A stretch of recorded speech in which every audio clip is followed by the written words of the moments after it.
Mark, how are your preparations going for the game against York City Knights on Monday evening? Yeah, really well. We had a good session on Tuesday evening, and yeah, the boys are in good spirits and ready to go again this evening. I hope. Is it a bit more of a happier place here at Tong after that first win in 5? Yeah, but not markedly, because I've been saying, for the last few weeks, it's been a good environment in and around here, and the boys have been working really hard, and what they've dished up out on the training field has been pretty good, and it's just been the challenge of getting that from the training field to the match field on a Sunday, which has been the issue. So yeah, it's a relief for everybody, but by and large, they've been pretty good for the last few weeks in and around here. You've probably focused a lot more on the first half rather than the second half, trying to right those wrongs, because I think by your own admission, it was a largely inconsistent display again. Yeah, and I'm not overly focused on either. I think they both got their own merits and both need the same attention. So the deficiencies we had in the first half certainly need looking at, and then the good bits that we managed to expose them with in the second half also need looking at as well. So we've had an in-depth look at both on Tuesday night, and we'll take that into tonight's session. No question I thought to ask you on Sunday, Mark, which was the awarding of the penalty with about 30 seconds to go at the end of the first half. Certainly looks like you sent on the kicking tee, and then the players kind of overruled that decision. Is that something you spoke about this week?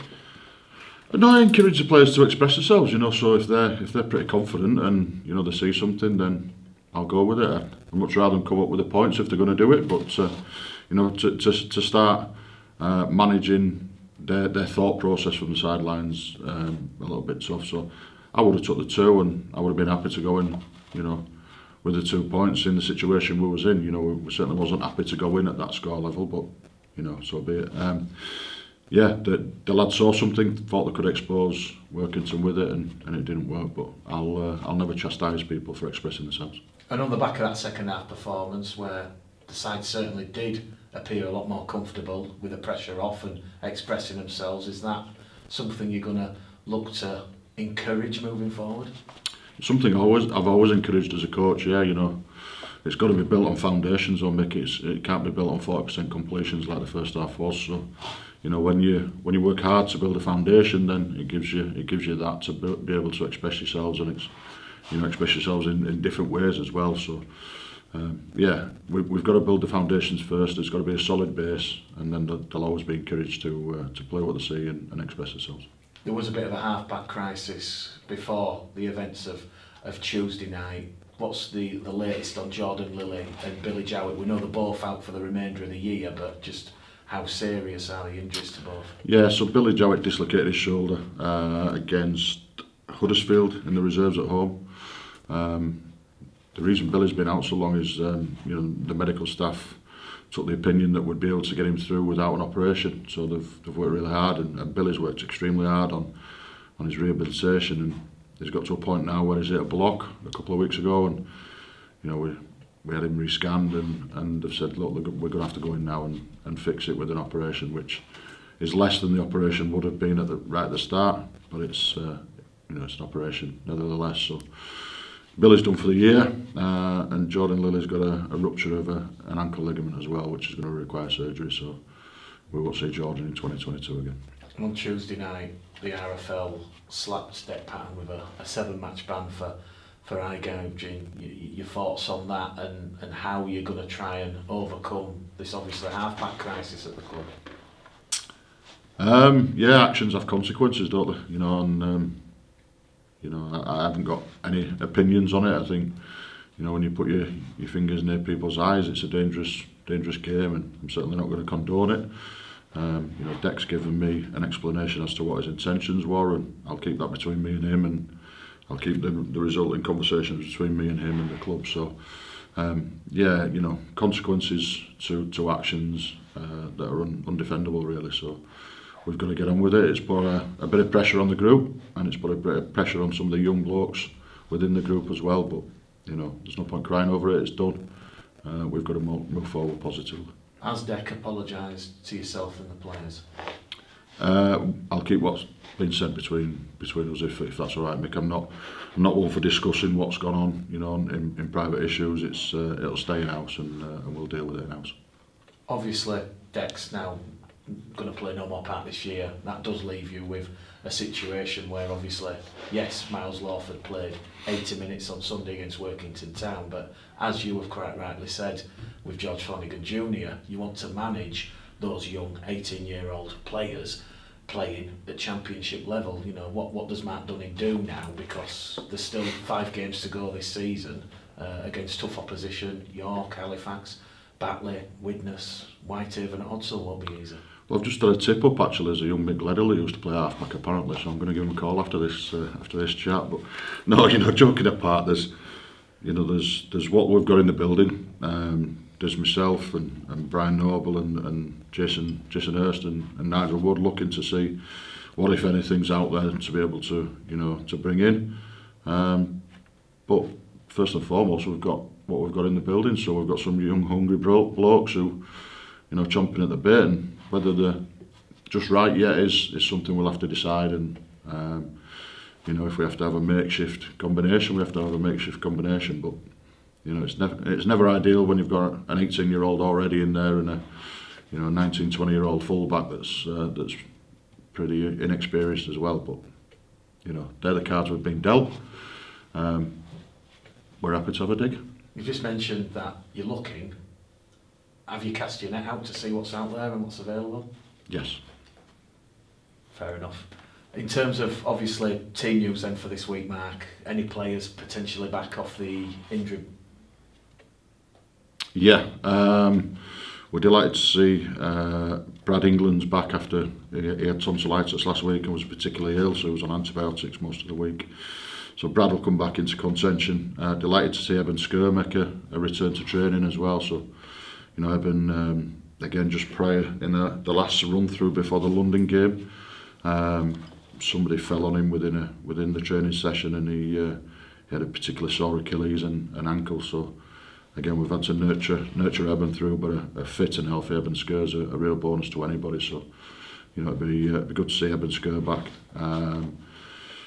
Rhys Evans hopefully will be in contention. Again, he's had a sore toe, and he's basically got an infection in a blister that he had in his toe.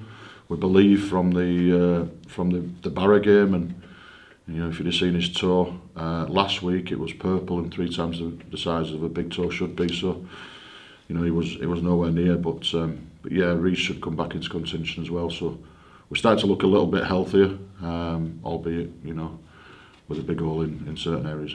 What's the latest on Sam Scott?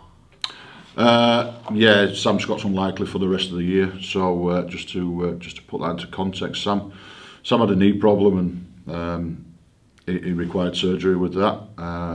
It was looking pretty daunting, and what the surgeon planned to do when he went in would have probably limited Sam's career and health after rugby league as well. So when he did go in, he found that what he was going to do didn't need doing, and he could repair the situation.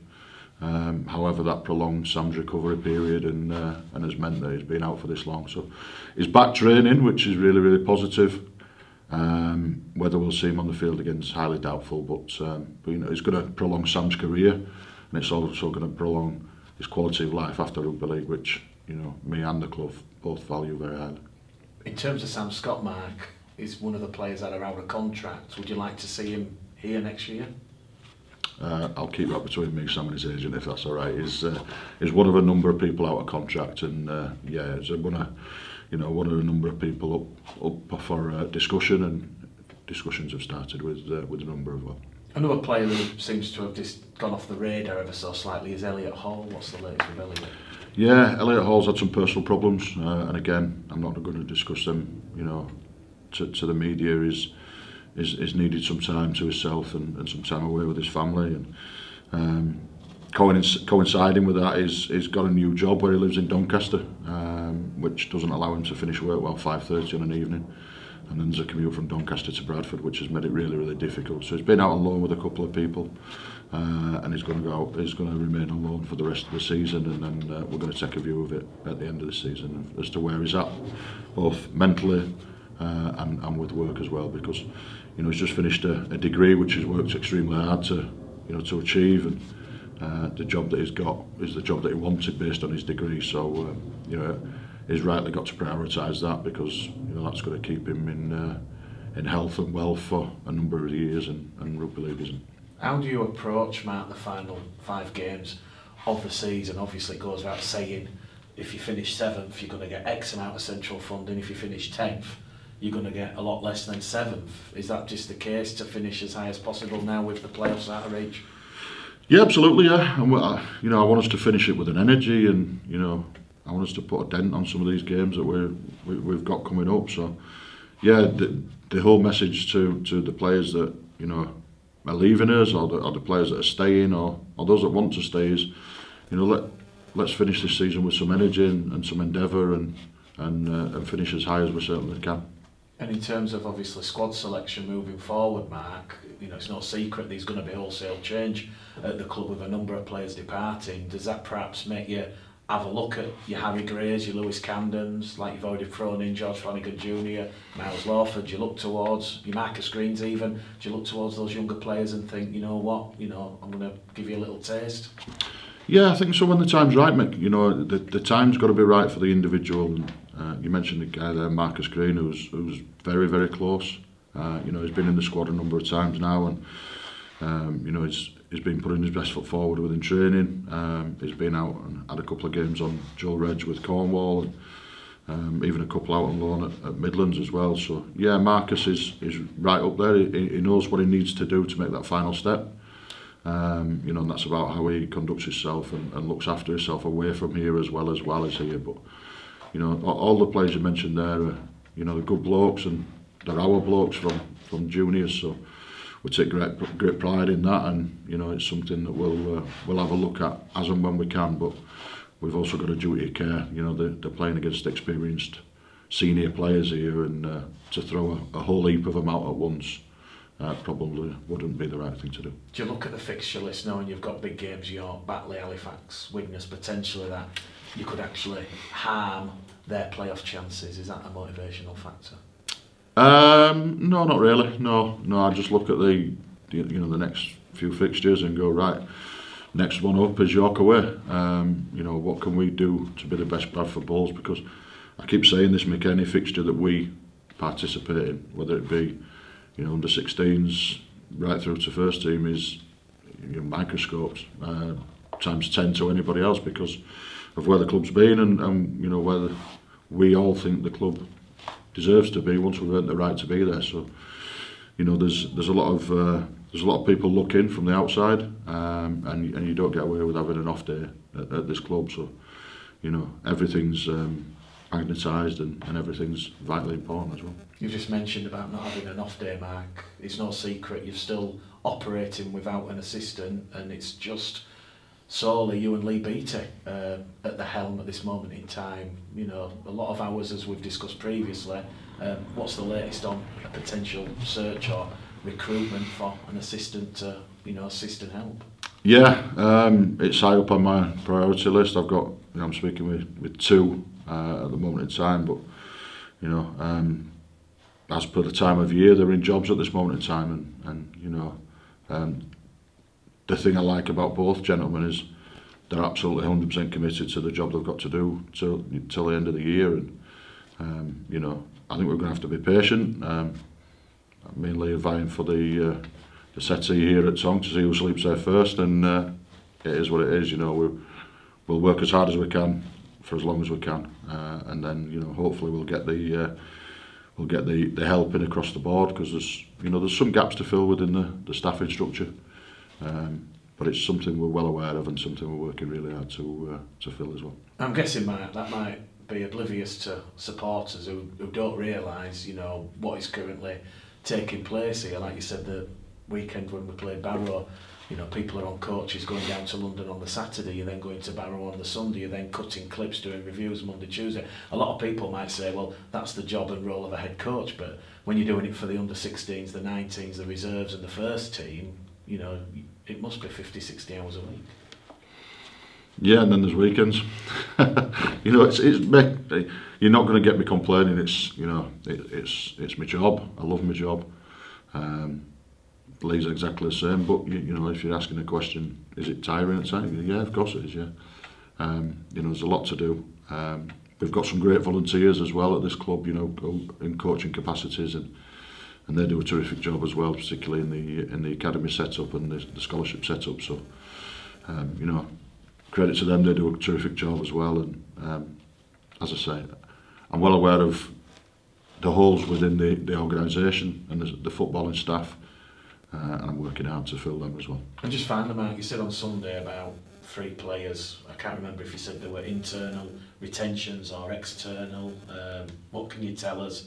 Obviously, the club will announce them in due course, but are they retentions, players already here, or are these new faces that are going to be joining for next year? There's one done, which is a new face. And you know, as I say, the way we're doing our recruitment is there's a recruitment and retention board, you know, with myself and Brian and Jason Hurst, and obviously Nigel having an input as well. So yeah, there's 3 now with the board to finalise and get over the line, which, you know, fingers crossed that, you know, there are blips at times. It's the nature of the beast, but they all seem pretty straightforward, and that's a mixture of retentions and you know, recruitment as well. So hopefully come the end of the week they'll be done, and there'll be some good news for the club to announce.